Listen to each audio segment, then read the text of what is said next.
Chers camarades, chers compagnons, chers amis, en ce mois de janvier 2021, je tiens à vous présenter au nom des clubs Penser la France tous nos vœux les meilleurs pour la nouvelle année.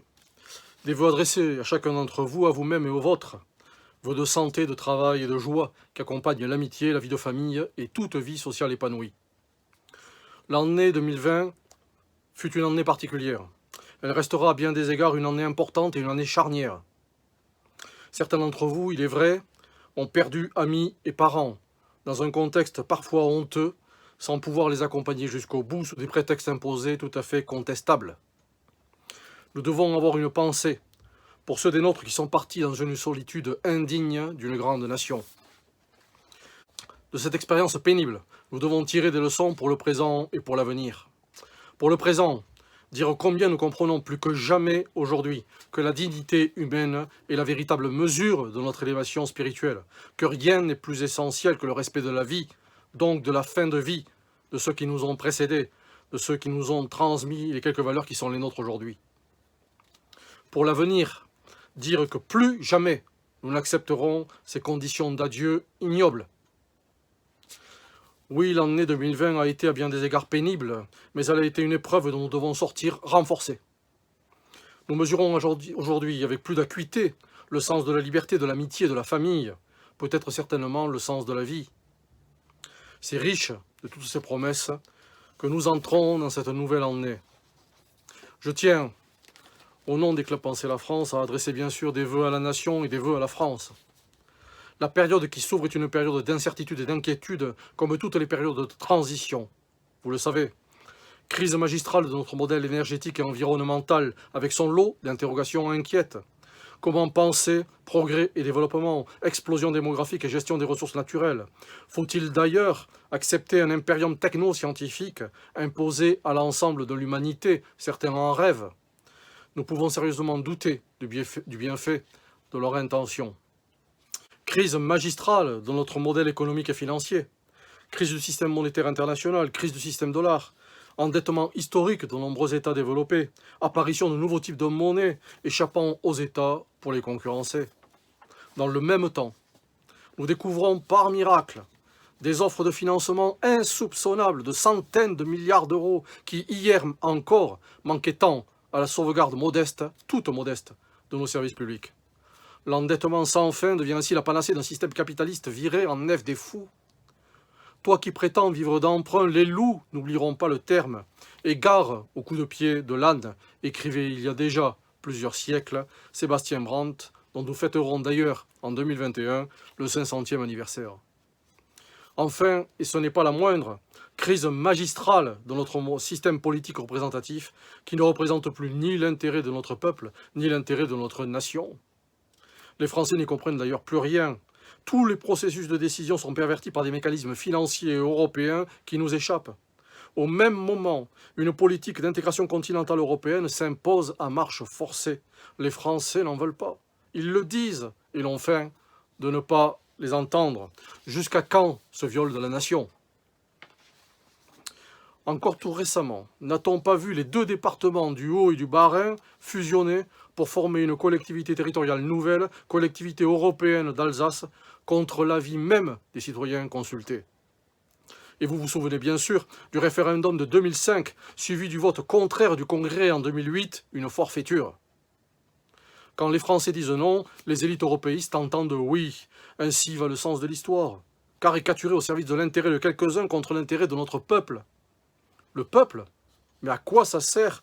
Proclament nos élites arrogantes et dégénérées. Dégénérées à plusieurs titres, vous le savez maintenant.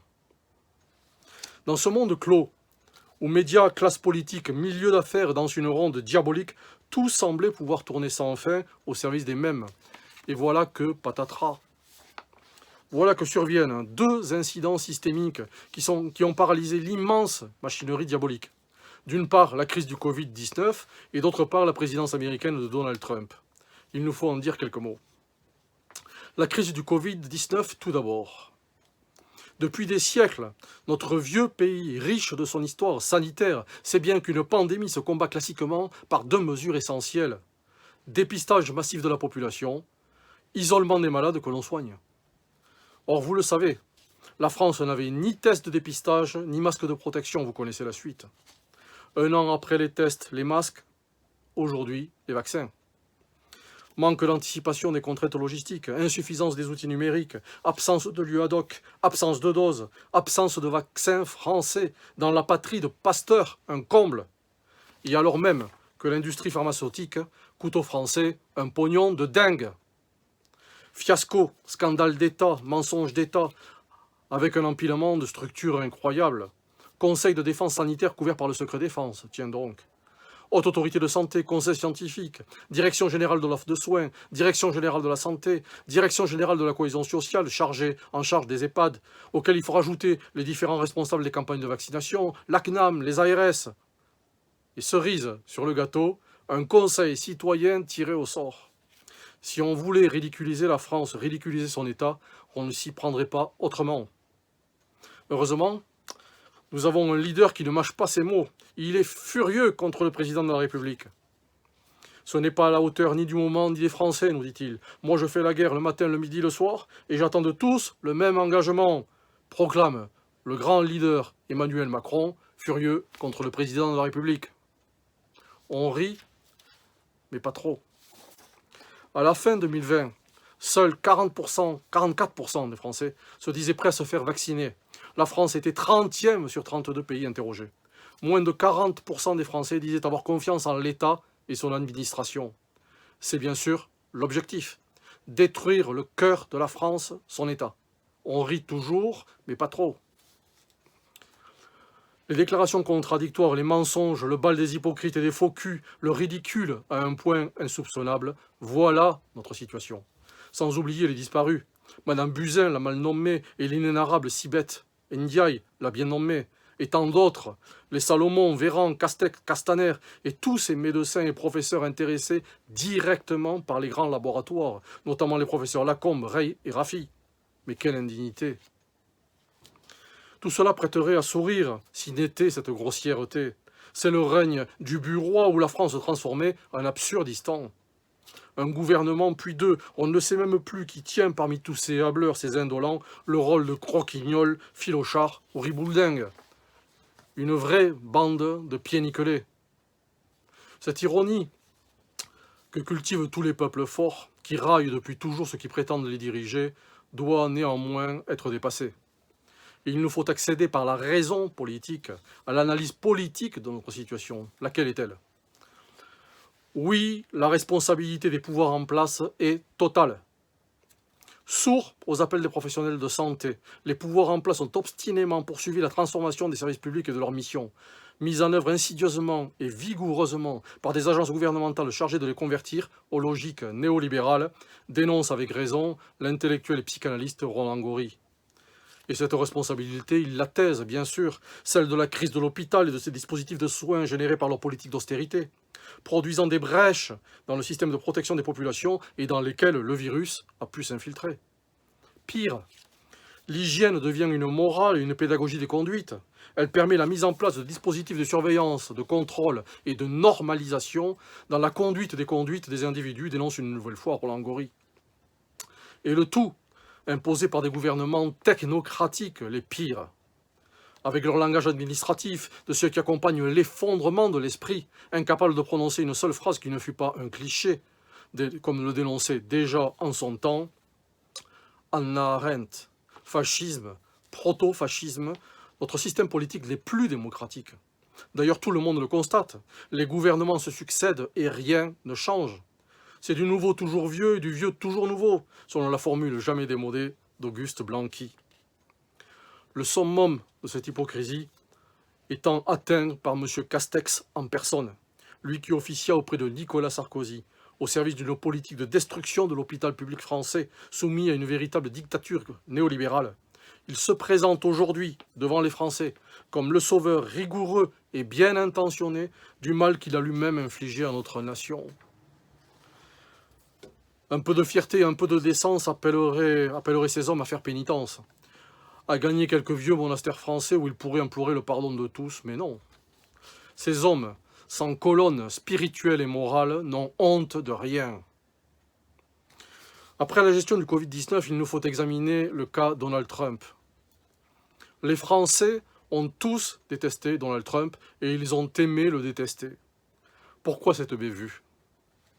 Pourquoi n'avoir pas constaté que ce président des États-Unis rompait avec tous les axes, ou presque, de la politique américaine? Axes que précisément tous les esprits éveillés et progressistes condamnent partout dans le monde et à juste titre. Vous détestez l'impérium yankee dans le monde. Donald Trump a désengagé les États-Unis de toutes les zones de conflit, notamment en Afghanistan et au Moyen-Orient. Vous détestez les guerres impériales menées par les États-Unis. Donald Trump est le seul président depuis des décennies à n'avoir déclenché aucune guerre. Vous détestez l'OTAN en Europe. Donald Trump a mené une politique de rupture stratégique avec l'OTAN en Europe, qui précisément a effrayé tous les chefs d'État en Europe, à commencer par Emmanuel Macron et Angela Merkel, soutenus et financés par les réseaux OTAN et CIA. Vous détestez les inégalités sociales aux États-Unis. Donald Trump a réduit comme jamais depuis 40 ans la pauvreté aux États-Unis. Même les classes pauvres noires ont vu leur niveau de vie progresser plus que sous Barack Obama. Et vous vous étonnez de constater que le vote de l'électorat noir en faveur de Trump a été plus important en 2020 qu'il ne l'a été en 2016. Vous détestez la paupérisation de la classe ouvrière aux États-Unis. En relocalisant les industries, Trump a augmenté le niveau d'employabilité et fait reculer nettement le chômage dans la classe ouvrière états-unienne, blanche et noire confondues. Ainsi, nous pouvons le constater, tous les Français ont été victimes d'un mirage magistral organisé à dessein.